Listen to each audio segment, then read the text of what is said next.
Hi అండి, అందరికీ నమస్తే. Welcome back to Manu construction YouTube channel. ఈరోజు వీడియోలో మనం 8 అడుగుల వెడల్పు 25 అడుగుల పొడవు ఉన్న స్థలంలో ఒక షాపు కట్టినట్లయితే ఆ షాప్ తాపి పని అంతా అయిపోయిన తర్వాత ఏ పని చేయించాలి, దేనికి ఎంత బడ్జెట్ అవుతుంది అనే పూర్తి వివరాలు అయితే డీటెయిల్గా తెలుసుకుందామండి. సో వీడియో అయితే అక్కడే స్కిప్ చేయకుండా చూడండి, ఓకేనా. సో ఇక్కడ మీరు చూస్తున్నారు కదండి, మాకు తాపి పని మొత్తం అయిపోయి క్యూరింగ్ అంతా అయిపోయిన తర్వాత మేమైతే లోపల వైట్ వాష్ చేయించడం జరిగింది. అంటే సీలింగ్ పాయింట్ వరకు నీట్గా వైట్ వాష్ చేయించాము. అలానే వైరింగ్ ఇదంతా చేయించిన తర్వాత ఫాల్ సీలింగ్ అయితే ఛానల్ కట్టడం జరిగిందండి. ఛానల్ కట్టిన తర్వాత ఈ ఫాల్ సీలింగ్ వర్క్ అయితే మొదలు పెట్టాము. ఇక్కడ మీరు చూస్తున్నారు కదా ఇది. సో ఆల్రెడీ ఈ షాపుకు సంబంధించి పునాది రాయి తీసిన దగ్గర నుంచి రేకులు బిగించినంత వరకు, అంటే గోడలు కట్టి రేకులు బిగించినంత వరకు ఒక వీడియో అప్లోడ్ చేశానండి. అలానే రేకులు బిగించిన తర్వాత నుంచి ప్లాస్టింగ్లు, ఎలక్ట్రికల్ వర్క్, ఈ గ్రిల్స్ బిగించడం, ఇవన్నీ కూడా ఇంకో వీడియో అప్లోడ్ చేశాను. దేనికి ఎంత బడ్జెట్ అయింది, షాప్ కట్టడానికి ఎంత అయింది, మెటీరియల్కి ఎంత అయింది అనే పూర్తి వివరాలు నేను ఆ వీడియోలో చెప్పడం జరిగిందండి.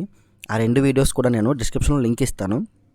మీలో ఎవరైనా కొత్తగా ఒక షాప్ కట్టాలనుకుంటున్నా, లేదంటే సిమెంట్ ఇటుకలతో ఒక ఇల్లు ప్లాన్ చేస్తున్నా టెంపరీగా, మీకు తప్పకుండా ఆ వీడియో ఉపయోగపడుతుంది. బడ్జెట్ ఎంత, దేనికి ఎంత మెటీరియల్ అవుతుందని డీటెయిల్గా తెలుసుకోవచ్చండి. సో ఆ వీడియోస్ 2 కూడా డిస్క్రిప్షన్లో లింక్స్ ఉంటాయి. ఒకసారి ఆ వీడియోస్ చూడండి. వీడియోస్ చూసి వీడియోలో ఉన్న కంటెంట్ మీకు నచ్చితే అప్పుడు వీడియోకి లైక్ చేసి ఒక కామెంట్ అయితే మీ వంతుగా పెట్టి మీ ఫ్రెండ్స్ అండ్ ఫ్యామిలీ మెంబర్స్లో ఎవరైనా కొత్తగా ఇల్లు కట్టాలనుకుంటున్నవారు అయితే మన ఛానల్ వాళ్ళకి షేర్ చేయండి. సో తప్పకుండా ఛానల్ అయితే సబ్స్క్రైబ్ చేసుకోండి. మరెన్నో ఇటువంటి వీడియోస్ రాబోతున్నాయి, ఓకేనండి. సో ఇక్కడ మీరు చూస్తున్నారు కదండి, ఛానల్ వర్క్ మొత్తం అయిపోయిన తర్వాత షీట్ ఫిట్టింగ్ అయితే అవుతుంది ఇక్కడ. సో ఈ షీట్ అంతా కూడా డబల్ లేయర్ షీట్ అయిపోయిందంటే బ్యాక్ సైడ్ వచ్చేసి సిల్వర్ కోటింగ్ కవర్ ఉంటుంది. ఫ్రంట్ సైడ్ ఇదనమాట, అంటే కొంచెం వాటర్ లీకేజ్ ఏదైనా ఉన్నా సరే, చిన్నది డ్రాప్స్ పడినా సరే అది కవర్ చేస్తుంది అనమాట. సిల్వర్ కోటింగ్ షీట్ అంటారు దాన్ని. ఇప్పుడు ఆ షీట్ కూడా మీకు చూపిస్తాను. సో ఛానల్ మొత్తం కట్టిన తర్వాత ఈ విధంగా డిజైన్ అయితే ప్లాన్ చేసుకోవడం జరిగింది. మాకు ఎంట్రన్స్లో ఒక చెట్టు ఉంటుందండి. ఆ చెట్టు వల్ల ఏంటంటే షాప్ హైట్ కొంచెం డౌన్ చేయాల్సి వచ్చింది. సో ఆ డౌన్కి తగ్గట్టు సీలింగ్స్ డిజైన్స్ అనేవి ఎంచుకోవడం జరిగిందనమాట.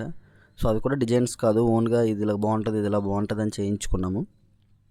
సో తప్పదు, ఇంకేం చేయలేము కాబట్టి. అలా ఇదిగోండి, ఇదే ఆ షీటు.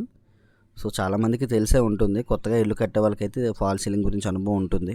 సో ఇదైతే ఆ షీట్ అండి. సో ఈ ఫాల్ సీలింగ్ అంతా కూడా, అంటే ఈ 8 అడుగుల వెడల్పు 25 అడుగుల పొడవు ఉన్నది ఈ 2 రూమ్స్ కూడా సీలింగ్ మొత్తం కలిపి వాళ్ళే మెటీరియల్ తెచ్చుకొని, లేబర్ ఛార్జెస్, మెటీరియల్ ఛార్జెస్ మొత్తం వాళ్ళవేనండి. మొత్తం కలిపి మాకు 18,000 రూపాయలు అయితే తీసుకున్నారు. సో మా ఫ్రెండ్స్ అని, బయట వాళ్ళు ఎవరు కాదు. సో ఓవరాల్గా కంప్లీట్ చేసి ఇవ్వడానికి 18,000 రూపాయలు అయితే ఖర్చు అయింది. మొత్తం మెటీరియల్, కూలీలు అంతా కలిపండి ఫాల్ సీలింగ్కి, ఓకేనండి.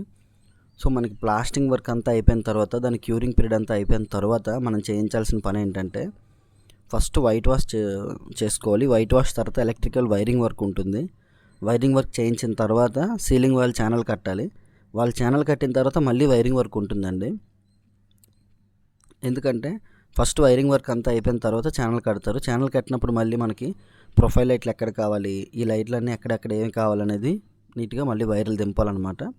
సో కొంతమంది ఏంటంటే స్టార్టింగ్లోనే దింపేస్తారు, లేదంటే ఛానల్ కట్టిన తర్వాత వైరింగ్ చేస్తామంటారు. అలా అయినా పర్లేదు, కానీ కొంచెం జాగ్రత్తగా చేయాలన్నమాట. ఎందుకంటే ఛానల్ కట్టిన తర్వాత వైరింగ్ చేశారనుకోండి, చేతులు గట్ట చిన్న కట్ అవ్వడం గట్ట జరుగుతాయి. సో ఏ ప్రమాదం లేకుండా ఉండాలంటే 2 సార్లు పని పెట్టుకోవాలి, తప్పదు. సో మేమైతే నైట్ వర్క్ చేయిస్తున్నాం. ఇక్కడ మీరు చూడొచ్చు, కొంచెం అర్జెంటు, ముహూర్తం దగ్గర పడిపోతుందని చెప్పేసి ఫాల్ సీలింగ్ వర్క్ నైట్ అనమాట. ఇంటికి కూడా వెళ్ళలేదు. అండ్ నైట్ 1 గంట 2 అవుతుంది అనమాట టైం అప్పుడు. ఇక్కడ మీరు చూడొచ్చు, ఫైనల్ రూమ్ ఒకటే ఉంది ఇంకా ఫినిషింగ్కి. సో షాపులన్నీ క్లోజ్ చేసేసారు, అన్నీ కూడా అందరూ ఎవరింటికి వాళ్ళు వెళ్ళిపోయారు. ఇంక మేము మాత్రం ఈ సీలింగ్ వర్క్ చేయించుకొని ఉండిపోయాము. ఈ ఫాల్ సీలింగ్స్ ఇవన్నీ కంప్లీట్ అయిపోయిన తర్వాత మనం ఏంటంటే పుట్టి వర్క్కి వెళ్ళాలండి. సో మేమైతే ఫాల్ సీలింగ్ తర్వాత పుట్టి వర్క్కి వెళ్ళలేదు. ఎందుకంటే మాకు అప్పటికి పెయింటర్ ఒక 2-3 డేస్ డిలే అయ్యిందనమాట. అంటే కొంచెం వేరే దగ్గర పని ఉందన్న అని చెప్పారు. సో దానివల్ల ఏంటంటే మేము సీలింగ్ వర్క్ మొత్తం కంప్లీట్ చేసుకొని ఇంకా డైరెక్ట్ టైల్స్ వేయించేసాం అనమాట. సో ఆ 2 డేస్ అయితే టైల్స్ మాకు అవుతుంది కదా అని చెప్పేసి. సో ఓవరాల్గా సీలింగ్ అయితే కంప్లీట్ అయిపోయింది, మీరు ఇక్కడ చూడొచ్చు. ఇక్కడ ఏంటంటే మంచి డిజైన్స్ పెడదాం అదే అనుకున్నా సరే, వెడల్పు తక్కువ, 8 అడుగుల వెడల్పు. అదేవిధంగా పొడవు చూసుకున్నట్లే హైట్ ప్రాబ్లం అనమాట. సో తప్పదు, ఇంకేం చేయలేము. సో ఎర్లీ మార్నింగ్ తర్వాత రోజు ఇది. సో నీట్గా క్లీనింగ్ అంతా చేయించుకొని ఇంకా ఎలక్ట్రిషియన్ ప్రొఫైల్ లైట్స్ ఉన్నాయి కదా, ప్రొఫైల్ లైట్స్ అన్నీ బిగించాలన్నమాట. దాని తర్వాత వచ్చేసి మనకి టైల్స్ వర్క్ అయితే మొదలు పెట్టాము. సో ఇక్కడ మీరు చూడొచ్చు, ఈ సెంటర్లో ప్రొఫైల్ లైట్ ఉంది కదా, సో దానికి సంబంధించిన గాడీలు, అలానే ప్రొఫైల్ లైట్లు ఎక్కడెక్కడ వస్తాయో దానికి ఛానల్స్ అన్నీ బిగించడం జరిగింది. ఎలక్ట్రికల్ మొత్తం చూసుకున్నట్లయితే అంటే ఈ ప్రొఫైల్ లైట్లు, స్పాట్ లైట్లు, వైర్లు, ఈ ఎంసీ బాక్స్లు, స్విచ్లు ఇవన్నీ కలుపుకొని మాకు ఎలక్ట్రికల్ మెటీరియల్, లేబర్ ఛార్జెస్ అన్నీ కలిపి మాకు 34,000 రూపాయలు అయితే ఖర్చు అయిందండి. మీరు ఫైనల్ అవుట్పుట్ చూస్తారు కదా, అప్పుడు మీకు అర్థమవుతుంది క్లారిటీగా. ఓకేనా? సో ఇంకంతే అయిపోయిన తర్వాత మేము టైల్స్ వర్క్ అయితే మొదలు పెట్టాము. ఇక్కడ మీరు చూస్తున్నారు కదా, ఇదే టైల్స్ వర్క్ వచ్చి. సో యాక్చువల్లీ చెప్పాలంటే పుట్టి అవ్వాలి, పుట్టి వర్క్ 2 కోటింగ్లు పెట్టి ప్రైమర్ వేసిన తర్వాత టైల్స్ వేయాలి. కానీ మాకు టైము సెట్ అవ్వక సో ఫస్ట్ అయితే మేము టైల్స్ వర్క్ అయితే చేయించేస్తున్నాం. ఇక్కడ మీరు చూడొచ్చు. సో టైల్స్ వర్క్ అయితే మాత్రం మాకు మెటీరియల్, బడ్జెట్ అంటే లేబర్ ఛార్జెస్, అదేవిధంగా కూలీలు, నెక్స్ట్ ఈ టైల్స్ మెటీరియల్ అంతా కలుపుకొని మాకు 20,000 రూపాయలు అయితే ఖర్చు అయిందండి. సో ఇంకా కొంచెం మీకు కూడా అవ్వచ్చు, తక్కువలో కూడా అవ్వచ్చు. అది మనం ఎంచుకున్న డిజైన్ బట్టి, చేయించుకున్న దాన్ని బట్టే ఉంటుంది. సో మాకైతే ఇక్కడ మొత్తం టైల్స్ వర్క్ అంతా కలిపి 20,000 రూపాయలు అయితే ఖర్చు అయిందండి. ఎంట్రన్స్ మెట్టు 2 రూమ్స్ అనుకోండి అంతేని. సో వెనకతల రూమ్ ఎలానో గచ్చు చేసేసాం కదా, వీడియో స్టార్టింగ్లో మీరు చూసే ఉంటారు అది. సో ఓవరాల్గా మాకు అయిన ఖర్చు ఏంటంటే ఫాల్ సీలింగ్కి 18,000, టైల్స్ వర్క్కి 20,000, అదేవిధంగా ఎలక్ట్రికల్ ఈ ప్రొఫైల్ లైట్లు, ఈ స్విచ్లు ఇవన్నీ కలిపి మాకు అయిన ఖర్చు 34,000 రూపాయలండి. ఓకేనా? అలానే పెయింటింగ్ వర్క్, పుట్టి పెయింటింగ్ వర్క్ కూడా మాకు నెక్స్ట్ బ్యాలెన్స్ ఉంది. అంటే టైల్స్ వర్క్ అంతా అయిపోయింది కదా, ఇంకా మాకున్న బ్యాలెన్స్ వర్క్ ఏంటంటే పుట్టి పెయింటింగ్ వర్కేనే.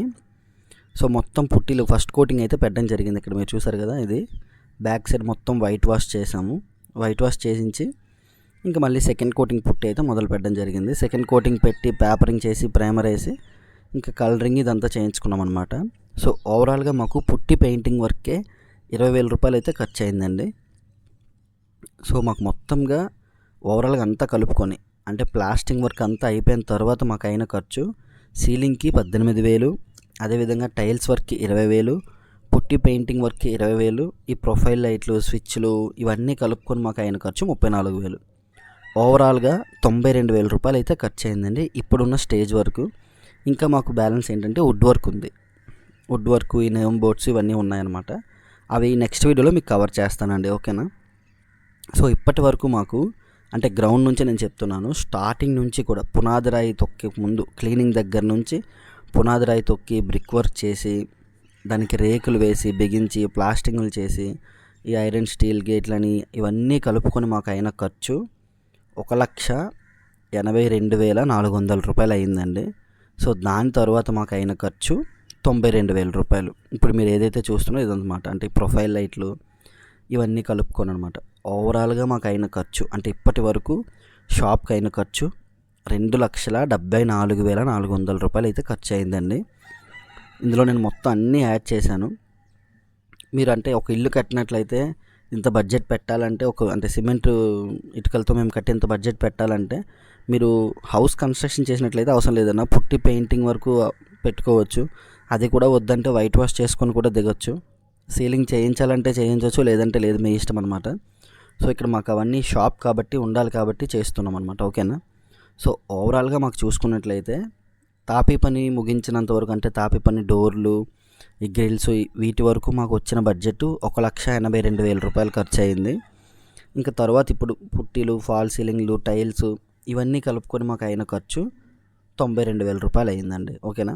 సో ఓవరాల్గా మాకు అయ్యే బడ్జెట్ ఏంటంటే 2,74,400 రూపాయలు అయిందనమాట. ఓకేనండి? సో చెప్పాను కదా, 2 కోటింగ్లు పుట్టి పెట్టిన తర్వాత పేపరింగ్ అనమాట ఇది. సో పేపరింగ్ అంతా అయిపోయిన తర్వాత నీట్గా ఇంకా ప్రైమర్ వేసిన తర్వాత వుడ్ వర్క్ వెళ్ళడమే. సో నెక్స్ట్ వీడియోలో మీకు ఫైనల్ అవుట్పుట్ మొత్తం కలిపి పెడతానండి. ఓకేనా? సో ఫుటేజ్ ఏది మిస్ అవ్వకూడదు, ప్రతిదీ మీకు డీటెయిల్గా చెప్పాలని చెప్పేసి వీడియోస్ ఈ విధంగా అప్లోడ్ చేస్తున్నాను. మొత్తం కలిపి వీడియో అప్లోడ్ చేస్తే 40 మినిట్స్ దాటి వస్తుంది అనమాట. మళ్ళీ మీకు చిరాగ్గా ఉంటుంది, ఇంత లెంత్ వీడియోనని. సో అందుకే పార్ట్లుగా పెడుతున్నాను. సో ఎవరేమనుకోవద్దు. అలానే వీడియోస్ మీకు ఎంతో కొంత హెల్ప్ అవుతాయని మనస్ఫూర్తిగా కోరుకుంటున్నాను. తప్పకుండా వీడియో చూసి వీడియోలో ఉన్న కంటెంట్ నచ్చితే తప్పకుండా మీ వంతుకు ఒక లైక్ అయితే చేయండి.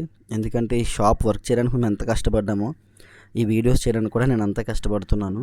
సో నాకేనో కొంచెం బూస్టప్ ఉండాలి, ఇంకా మంచి వీడియోలు చేయాలంటే మీ లైక్ చాలా అవసరం. మీరు చేసే లైక్ నాకు చాలా తప్పకుండా ఉపయోగపడుతుంది అనమాట. అలానే ఛానల్ సబ్స్క్రైబ్ చేసుకొని మీ ఫ్రెండ్స్ అండ్ ఫ్యామిలీ మెంబర్స్లో ఎవరైనా కొత్తగా ఇల్లు కట్టాలి అనుకుంటున్నా, ఈ విధంగా షాప్ కట్టాలి అనుకుంటున్నా సరే మన వీడియో షేర్ చేయండి. వాళ్ళకి ఏదో రకంగా వీడియోస్ అయితే హెల్ప్ అవుతాయండి తప్పకుండా. బడ్జెట్ విషయంలో కానీ, లేదంటే వర్క్ ఏ విధంగా చేయించుకోవాలి అనే విషయంలో కానీ, సో దేంట్లో అయినా సరే తప్పకుండా మన వీడియోస్ ఉపయోగపడతాయనే నమ్మకం నాకు ఉంది. ఆ నమ్మకం మీకు ఉన్నట్లయితే తప్పకుండా మీ ఫ్రెండ్స్ అండ్ ఫ్యామిలీ మెంబర్స్కి వీడియోస్ అయితే షేర్ చేయండి, ఓకేనా. సో మీ ఏరియాలో ఈ విధంగా షాప్ కట్టాలంటే ఎంత బడ్జెట్ అవుతుంది, మెటీరియల్ కాస్ట్ ఎంత అవ్వచ్చని వీలైతే కామెంట్ చేయండి. మీకు ఇప్పుడు నేను చెప్పిన వాటిలో ఏదైనా సరే బడ్జెట్ మీకు ఐడియా ఉంటే తప్పకుండా కామెంట్లో చెప్పండి, ఓకేనా. సో ఓవరాల్గా మాకు ఇప్పటి వరకు అంటే ఈ స్టేజ్ వరకు తీసుకురావడానికి మాకు షాప్కి అయిన ఖర్చు 2,74,000 రూపాయలు. 8 అడుగుల వెడల్పు, 25 అడుగుల పొడవు ఉన్న స్థలంలో తాపి పని పూర్తి చేసి fall ceiling work, tiles work, పుట్టి పెయింటింగ్, అదేవిధంగా ఈ ప్రొఫైల్ లైట్లు, స్విచ్లు ఇవన్నీ కలుపుకొని మాకు అయిన ఖర్చు మొత్తం నేను చెప్పాను ఇప్పటి వరకు, ఓకేనండి. So thanks for watching. For more such content subscribe to Manu constructions. తప్పకుండా సబ్స్క్రైబ్ చేసుకుంటారని మనస్ఫూర్తిగా కోరుకుంటున్నాను. అదేవిధంగా మీ ఫ్రెండ్స్ అండ్ ఫ్యామిలీ మెంబర్స్కి తప్పకుండా వీడియోస్ అయితే షేర్ చేయండి. ఇంకా నెక్స్ట్ వీడియో మళ్ళీ మీ ముందుకు తీసుకొస్తాను. వుడ్ వర్క్ మొత్తం ఫైనల్ అయిపోయిన తర్వాత ఓవరాల్గా ఒక వీడియో అయితే నేను అప్లోడ్ చేస్తానండి, ఓకేనా. సో ఇప్పటి వరకు వీడియో ఎలా అనిపించిందో తప్పకుండా కామెంట్లో చెప్పండి. జై హింద్, బాయ్ బాయ్.